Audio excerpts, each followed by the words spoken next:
Solo quiero estar cerca de ti, Abba Padre.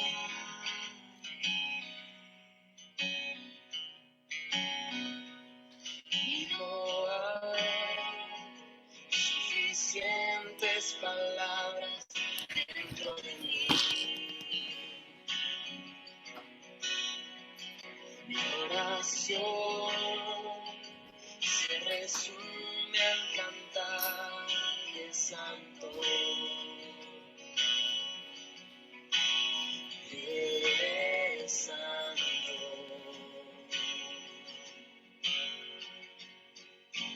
Oh Jesús, tu sangre derramaste por mí en la cruz. Muy buenas tardes a todos, esperamos que vayan ingresando un poquito más hermanos. Iniciamos el punto de las 6 de la tarde.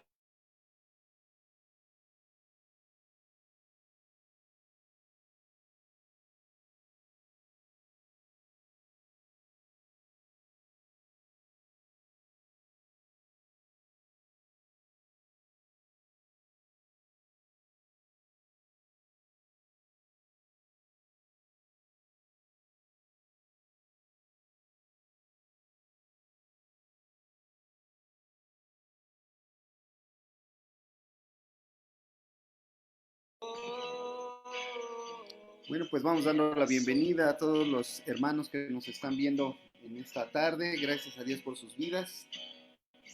Que se toman este tiempo en la tarde para un breve y muy rápido estudio sobre los libros de la Biblia. Somos 12 personas. Son las 6 de la tarde en punto. Una vez más, le damos las gracias por acompañarnos en este viaje por las Escrituras. Así que pues vamos a esperar un minutito más, hacer un poco más. Mi hermano Pires, Dios te bendice. Gracias por estar en este video. También a mi hermana Atalía Gamiochipi, gracias hermana por acompañarnos en este tiempo de esperar. Muchísimas gracias.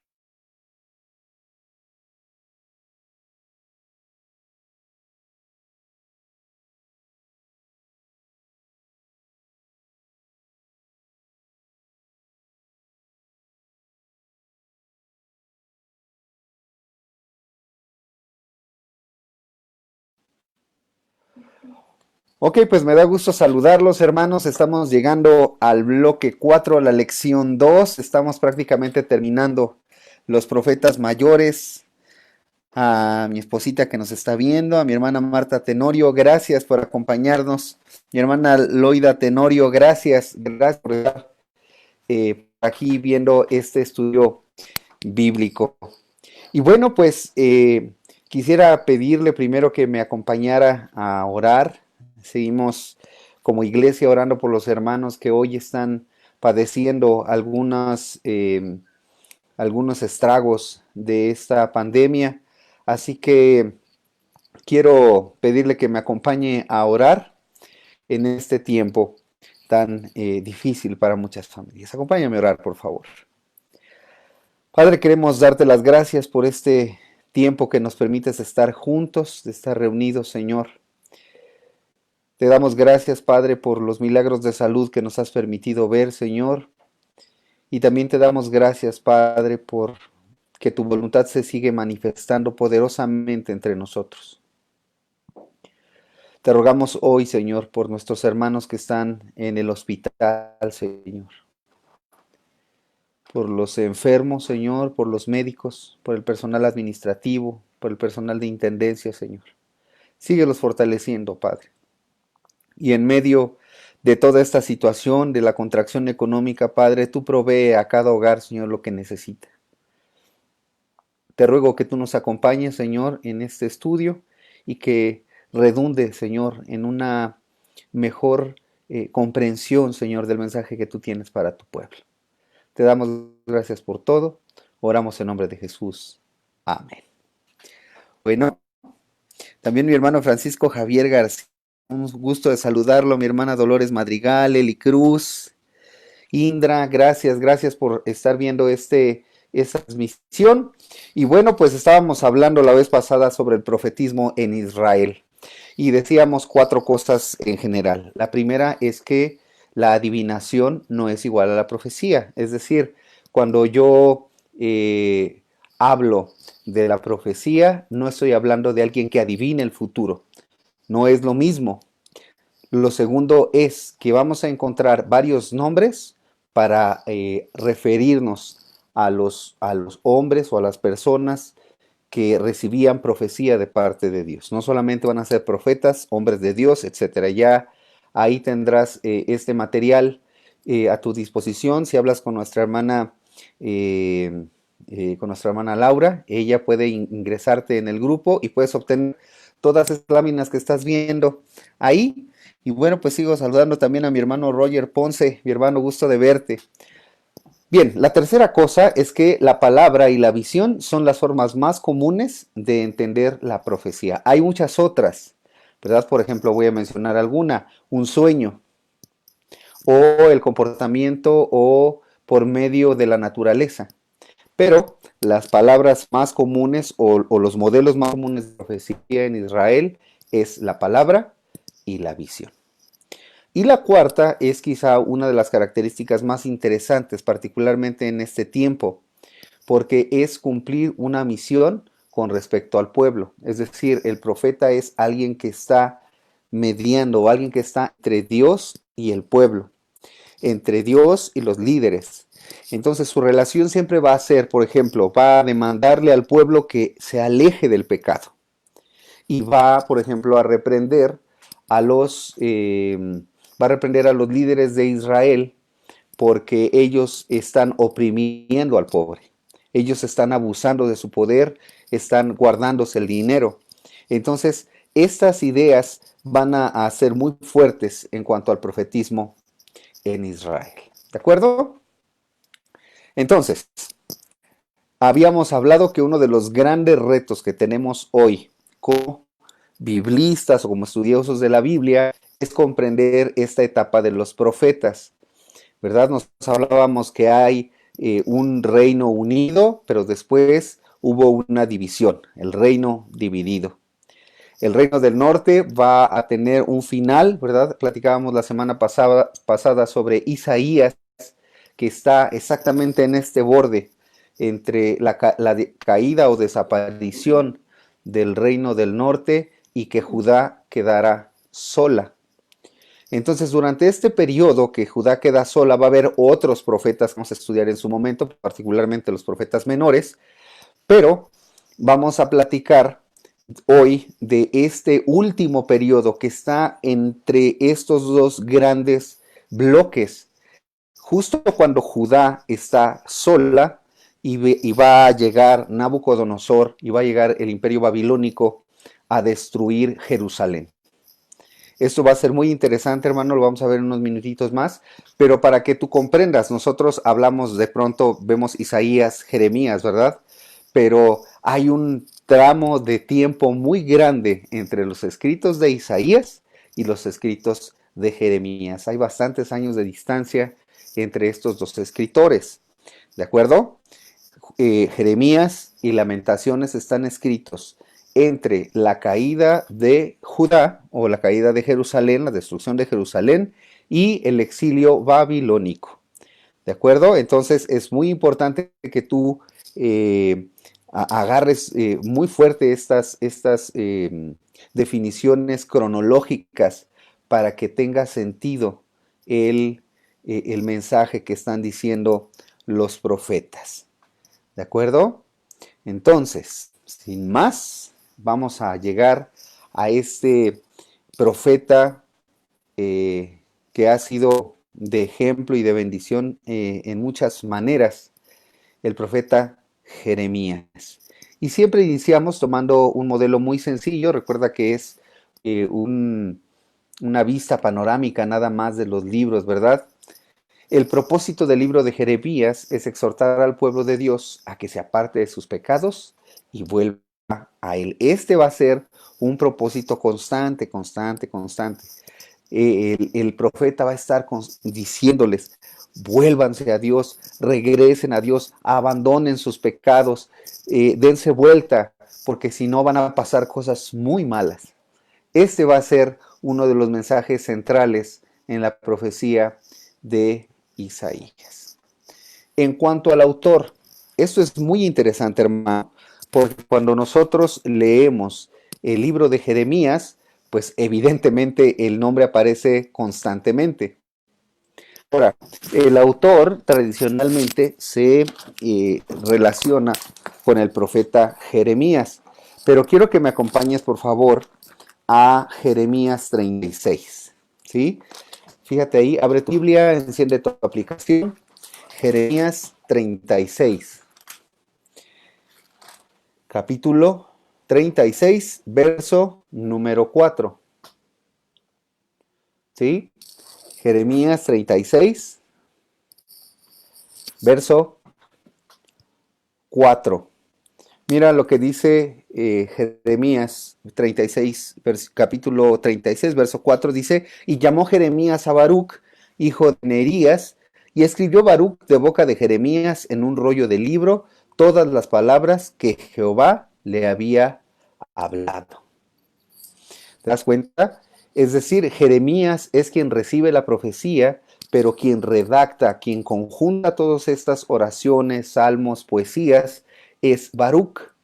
Es decir, aquí estamos hablando ya de algunos temas complejos, particularmente cuando hablamos del asunto de la iluminación y de la inspiración.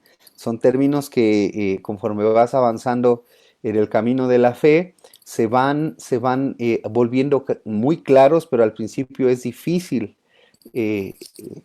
entender estos dos conceptos, ¿no? Entonces, el autor es Jeremías, en tanto que él es quien recibe la inspiración o quien recibe el mensaje de parte de Dios, pero el editor de lo que leemos hoy como el libro de Jeremías es una antología de este hombre llamado Baruc, hijo de Neerías. Él es quien condensa e integra todos estos discursos que se encuentran en el libro de Jeremías. ¿De acuerdo? Esto es lo interesante, ¿sabes? Las fechas, como te he dicho, son muy importantes para comprender qué tan complicado era el tiempo que se estaba viviendo en el pueblo de Israel. ¿Por qué? Porque es como si yo te dijera, ¿verdad? Cuando nosotros entramos en la pandemia, pues imaginábamos que íbamos a vivir de cierta manera y teníamos ciertas certezas, pero ahora conforme van pasando los meses, conforme se van acumulando los días, pues va cambiando completamente el escenario. Hay quizá un poco más de tensión en el ambiente, hay algunas preocupaciones que a lo mejor no tenías al inicio, o quizá decías, no, pues a mí no me va a pasar y ya te pasó, etcétera. Entonces nosotros tenemos que comprender que esto ocurre prácticamente en el final de el reino o de la edad de la monarquía en Israel. Es decir, inicia en el 627 a.C. y termina este libro en el año 586 con la caída de Jerusalén. Siempre va a estar ahí. Si tú quieres el marco histórico un poco más preciso, pues puedes leer segundo libro de Reyes, capítulo 21 y del 21 al 25, ¿sí? Y como dato o nota al margen, recuerda siempre que los libros históricos se dicen en masculino, ¿de acuerdo? Eso como nota al margen. Bien, el autor de esta Biblia, como ya te he platicado, dice que el versículo clave es Jeremías 2:19. Es un, es un versículo que creo que sí corresponde a esta idea del versículo clave, aunque hay otras. Hay otros versículos que creo que podrían también reflejar el mensaje total de Jeremías. Pero quiero que mires cómo el profeta en este versículo habla siempre en segunda persona del singular, ¿no? Tú, a ti. ¿Ah? Es muy interesante que él nos dice a nosotros o a ellos, ¿no? Siempre va a hablar en primera persona porque va a ser juzgado el pueblo por como algo individual. Dice, tu maldad te castigará y tus rebeldías te condenarán. ¿Ves? La primera persona. Nadie trajo este mal sobre ti. No es que naciste con mala suerte. No. Dice que tu maldad te castigará y tus rebeldías te condenarán. Sabe pues y ve cuán malo y amargo es el haber dejado tú a Jehová tu Dios. ¿Verdad? Esa es la segunda persona siempre del singular. Y faltar, dice, es el haber dejado tú a Jehová tu Dios y faltar mi temor en ti, dice el Señor Jehová de los ejércitos. Está hablando aquí, en el transcurso del Antiguo Testamento vamos a encontrar a los nombres de Jehová o referirse a Jehová como la salud, como el estandarte, como todo. Pero aquí quien está hablando es el Jehová de las huestes angelicales. Ese es el Shebaot hebreo, ¿verdad? Un Dios poderoso, un Dios que está sobre todos los ejércitos, invencible, ¿verdad? Entonces es un término muy, muy fuerte y muy complejo esto que dice el Señor Jehová de los ejércitos. ¿De acuerdo? Entonces es muy importante que tú tengas de acuerdo esto. Tú tienes que tomar en cuenta que este libro tiene algunos datos importantes. ¿De acuerdo?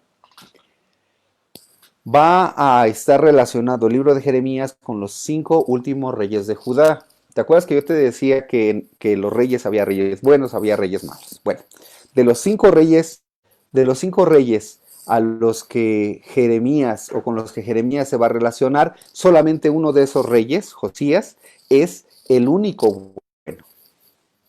Todos los demás son reyes malos que no van a que van a andar fuera de los caminos de Dios. ¿De acuerdo? Entonces, ten mucha atención de esto que va a decir el profeta. Él va a estar con los 5 últimos reyes de Judá. El segundo dato clave es Nabucodonosor. ¿Por qué es importante? Porque Nabucodonosor va a ser utilizado como una herramienta para disciplinar al pueblo. Es decir, un agente extranjero que no tendría una relación natural con el pueblo de Israel o un enemigo históricamente cercano a ellos, sino que él va a llamar tanto al imperio babilónico como a su rey Nabucodonosor como su siervo. Ese va a ser el tratar de Dios con Nabucodonosor y el reino babilónico o el imperio babilónico. Él le va a llamar mi siervo. Ahora, quiero que pongas mucha atención en esto que va a ocurrir. ¿Por qué pongo algunos lugares claves dentro del libro de Jeremías? Bueno, cuando tú lees el libro de Jeremías de un tirón, es decir, cuando te avientas la lectura o haces la lectura corrida en un solo día o en un mismo momento, vas a ver cómo cambian los escenarios. Entonces, no hay duda de Jerusalén. Jerusalén es la ciudad de David, es la monarquía, es el poder, es el templo que creó Salomón.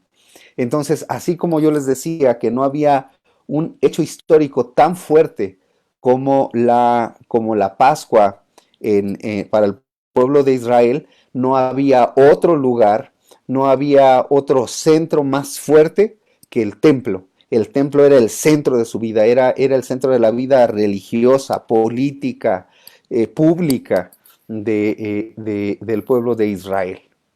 Por eso es tan terrible leer este capítulo 52 de Jeremías, porque narra con mucho detalle la destrucción de la ciudad. Pero aparecen otros tres lugares. Ahora voy a hablar de los dos últimos, que es Anatot y Egipto. Una de las causas de la destrucción de Jerusalén y de uno de los pecados más grandes que cometen los reyes tanto del norte como del sur es hacer alianzas con Egipto. Dios le había ordenado a Moisés que nunca deberían volver por el camino de Egipto.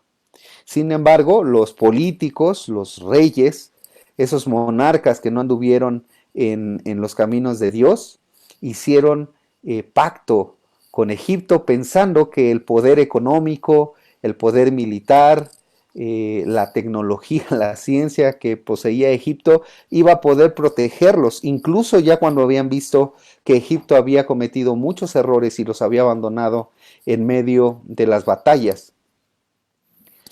En el final de su vida, Jeremías es tomado a la fuerza y llevado a Egipto. Cuando tú leas el capítulo 46 de este libro de Jeremías, vas a encontrar una decepción muy grande, ¿verdad? Porque Jeremías profetiza también, es decir, el centro de su predicación es en Jerusalén, pero cuando es llevado a Egipto, él también hace profecía, recibe palabra de Dios en Egipto y hace un simbolismo para decirle qué era lo que le esperaba al pueblo que había confiado, que había pensado que Egipto iba a salvarlos. Entonces, hermano, el libro de Jeremías es un libro muy complicado de leer en el sentido emocional, ¿verdad? Habla de tanta destrucción, habla de tantas cosas tan tristes que vivió el pueblo de Israel. Y bueno, Jeremías también tiene otra particularidad, porque los discursos que nosotros leemos aquí, o el libro está integrado por tres elementos. Evidentemente el elemento profético, que se llama profeta mayor, es el central, pero también encontramos en el libro de Jeremías cosas de historia, cosas de poesía y cosas con temas de biografía. ¿De acuerdo? Nuestro bosquejo, pues son dos. El primero es juicio sobre Judá, ¿verdad? Decíamos del capítulo 1 al capítulo 45. El Señor va a hablar por medio de Jeremías al pueblo, a los líderes religiosos, a los monarcas. Y les va a hablar de la gran destrucción que viene al pueblo, y que va a traer destrucción en medio de la ciudad. ¿De acuerdo? Pero, como lo hemos platicado en diferentes ocasiones en este estudio, la profecía, los elementos que hablan sobre el plan de Dios, hablan por un lado de destrucción, pero también por otro lado, el Señor promete restauración.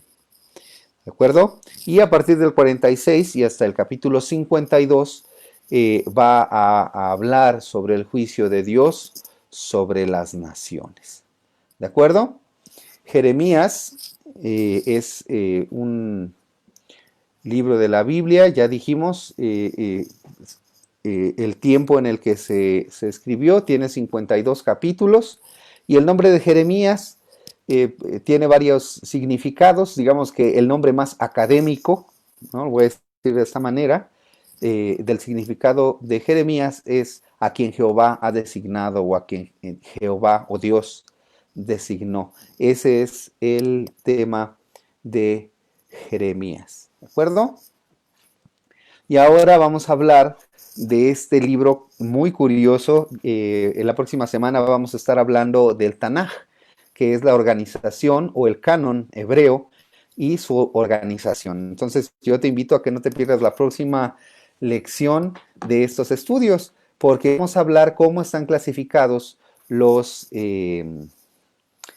libros para los hebreos. Es muy distinta la distribución que la que tenemos nosotros en nuestra Biblia actualmente, ¿no? Entonces, el libro de Lamentaciones tiene una característica muy interesante, que es un libro que se encuentra en nuestro canon o en nuestra organización de libros entre los profetas mayores. Entonces, está incluido entre los profetas mayores, y es muy interesante porque este libro está completamente escrito como una poesía. Entonces, es muy interesante la organización de este libro, y ya verás qué interesante es esto. Bueno, pues el propósito de este libro es enseñar al pueblo que desobedecer a Dios provocará el desastre, y mostrará también pues que el Señor sufre cuando nosotros sufrimos, ¿verdad? Entonces, este es el tema central o el propósito en el cual está escrito este libro de Lamentaciones.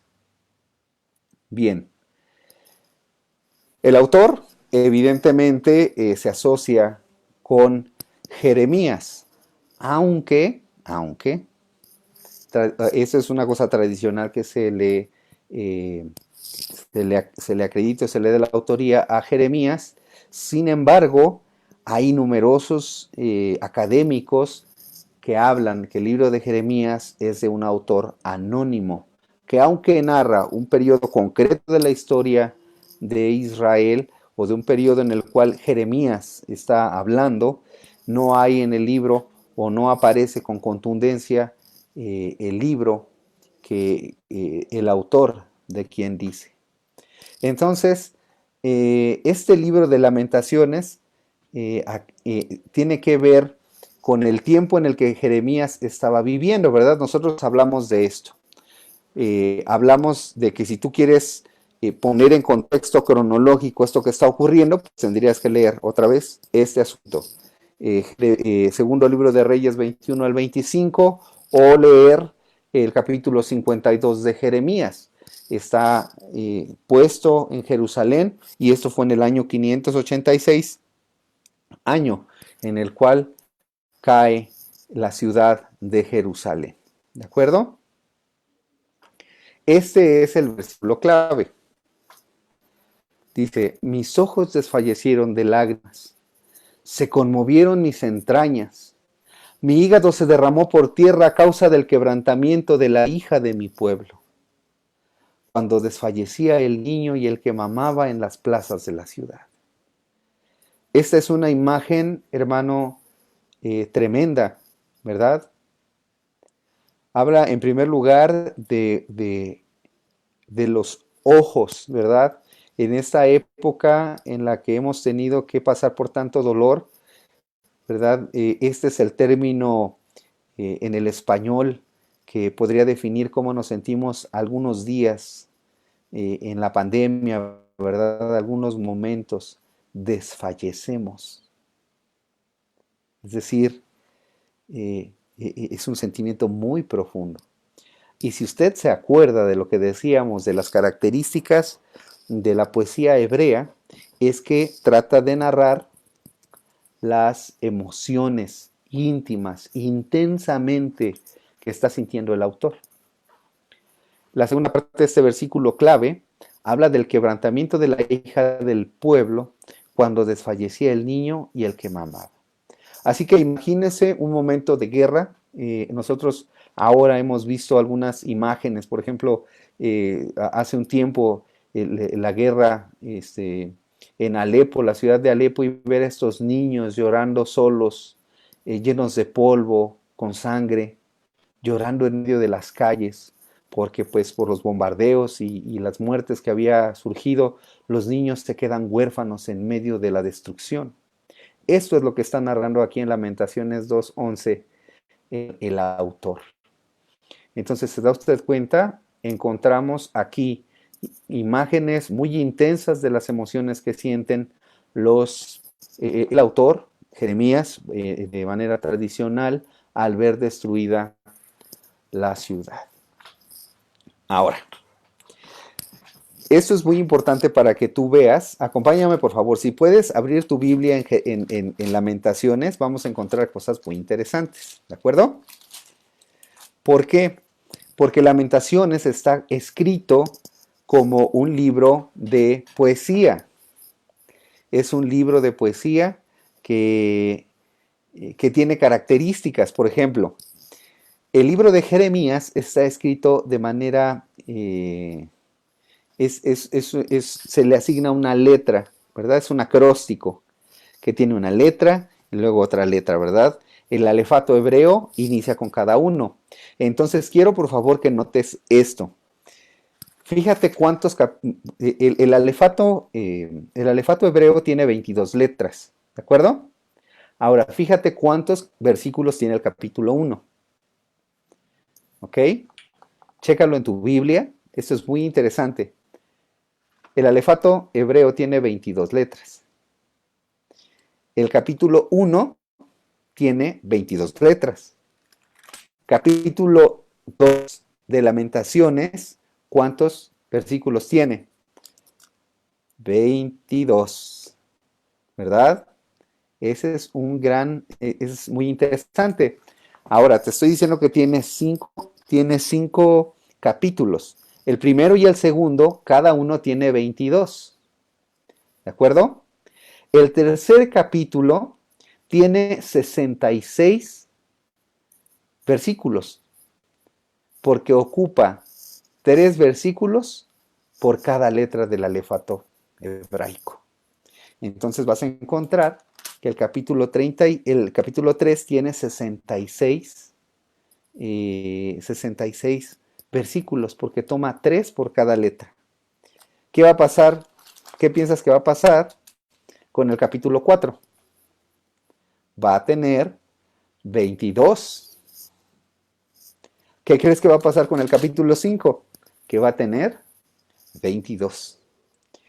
Está hablando, esto es impresionante, hermano, porque está hablando de la destrucción, está hablando de cosas que se mueven, de cosas intensas, de emociones muy intensas. Sin embargo, durante todo este libro de Lamentaciones va a hablar de manera ordenada, de manera poética. Por eso te decía yo que es muy interesante el caso de Lamentaciones, porque nosotros vamos a comprender esta influencia, por ejemplo, que hay en libros como Job, ¿verdad? O vamos a encontrar estos salmos de lamentación, estos salmos fúnebres judíos. Esto es muy interesante. Mira, yo te invito, por favor, si tienes tu Biblia, ¿verdad? Lamentaciones 3, 22 y 23. ¿Te acuerdas que te decía que termina el alefato con el 22? Mira qué interesante es esto. ¿Dónde concluye esta primera parte del alefato? Esta primera parte del alefato concluye con el siguiente versículo, es verso 22. Por la misericordia de Jehová no hemos sido consumidos, porque nunca decayeron sus misericordias. Y el versículo 23, que sería el arranque de un nuevo grupo de letras, nuevas son cada mañana, grande es su fidelidad. La estructura que guarda el libro de Lamentaciones tiene en el centro de toda esta destrucción, de todo este lamento, del morir de tristeza, del desfallecer, en medio de esta composición están estos dos versículos. ¿Notas lo precioso que es leer la palabra de Dios? Es el único versículo, o son los únicos versículos donde vas a encontrar palabras positivas o alegres. Siempre va a estar hablando de manera negativa, aunque vamos a encontrar algunos versículos que pudieran parecer de aliento, estos dos en particular son los únicos que ofrecen una alegría o sin ninguna duda esta idea, ¿verdad? Entonces, decíamos que eran cinco discursos, ¿verdad? 5 capítulos. Los dos de los extremos, es decir, 1, 2, 4 y 5, están un versículo por cada letra del alefato. El tercero de los discursos está enmarcado porque ocupa 3 versículos por cada uno de estos, de los versos que va a hacer. Entonces, así está. Jeremías se lamenta por Jerusalén, la ira de Dios por el pecado, pero en el centro de esos cinco mensajes se encuentra la esperanza en medio de la aflicción. Y luego va a ir mudando hacia la satisfacción de la ira de Dios, una ira, hermano, que no es una ira como la nuestra, no es una ira emocional, no es reaccionaria, es una ira justa. Y luego Jeremías ruega por la restauración. Este tema, hermano, es interesante. Bueno, aquí hay un error. Solamente son 5 capítulos, ¿verdad? Recuerde usted que aquí ponemos del lado de la esquina superior derecha los capítulos. Está equivocado. Son 5, solamente 5 capítulos. Fue escrito el año de la caída de Jerusalén, año 586 antes de Cristo. Y sabe, es muy interesante que el nombre judío, o el nombre que se le da en hebreo, es una expresión. Esta puede ser una expresión de impresión o puede ser una cuestión interrogativa. Entonces, es el libro del cómo, ¿verdad? Cuando nos dan una muy mala noticia o estamos impactados de la noticia, nosotros podemos exclamar, ¿pero cómo? O en forma de, o sea, uno no entiende. Entonces, el libro de Lamentaciones en hebreo es una expresión que es eija. Es una expresión que se traduce como diciendo, ¿cómo? Este sobresalto, esta pregunta, esta incredulidad es lo que le da nombre al libro de Lamentaciones. Así que, hermano, pues hemos llegado al final de este estudio. Le agradezco muchísimo su presencia, pues a mi hermana Alejandra, a Alma Vidal, Isaí Rodríguez, mi hermano Carlos Ramírez, que hace comentarios muy interesantes sobre el tema de las profecías, ¿verdad? O cita una parte de la escritura al hablar de las profecías. Nuestra hermana Maritzi López también nos acompaña en mi hermana Claudia, mi hermana, Dios te bendice. Y a todos y cada uno de ustedes, mis hermanos, los invito a que dejen sus comentarios aquí abajo de qué te gustaría hablar, qué es lo que te gustaría ahondar más respecto a estos estudios. La próxima clase vamos a hablar de 2 profetas, de hecho los 2 últimos de este 4º bloque. Ya te graduaste de otro bloque más, Ezequiel y Daniel, que son los profetas en el exilio. Eso es muy importante porque le va a dar forma a muchas cosas que van a venir para entender a los profetas menores y también entender el periodo intertestamentario, que es una cosa impresionante, hermano. Entonces, yo te invito a que no te pierdas la siguiente clase donde hablaremos de los profetas en el exilio y te espero para que tú nos acompañes la próxima semana, el miércoles a las 6 de la tarde, para concluir con este bloque. Así que Dios te bendice y nos vemos muy pronto. Hasta luego.